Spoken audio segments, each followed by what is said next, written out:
hawak na seedling. Okay? Group leaders, guide, napaka-importante po yung papel nyo para orderly tayong aakyat. Okay, Bunggol, punta ka dito. May kailangan ka. So you know already kung ano yung itatanim nyo?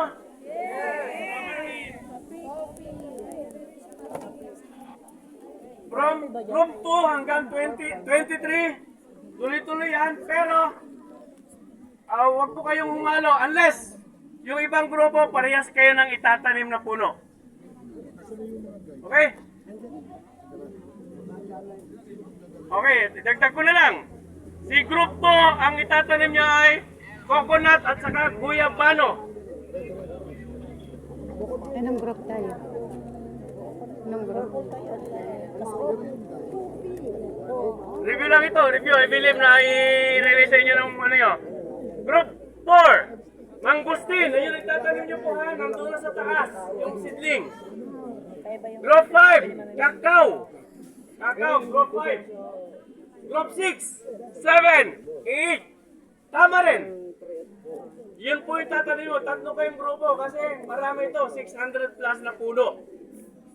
And then, another coconut. 9 and 10. Kasi ang itatanim nating puno ng coconut is 500 seedling.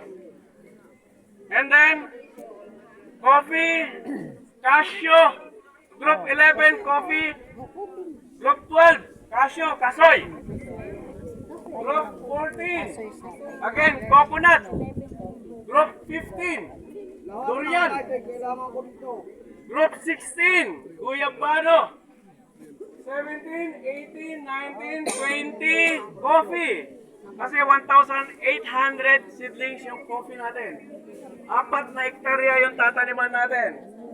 And lastly, the achwete or the anato. 1,000 seedlings. Maliliit lang ito. That's why ang isang puno within a minute may tatanim natin ito. So hindi po naririnig, hindi po nakikinig sa group leader nyo na itanong. Kasi po kung interpeling ko po yung lahat, mahirapan ako. That's why idinidelegate ko sa group leader. Okay? Makinig po kayo sa group leader nyo. Unless, pag hindi rin alam ng group leader nyo, yun lang. Saka na daw yung tubig na yan, engineer. Hintayin lang po natin yung ating 20 na local guide. Okay.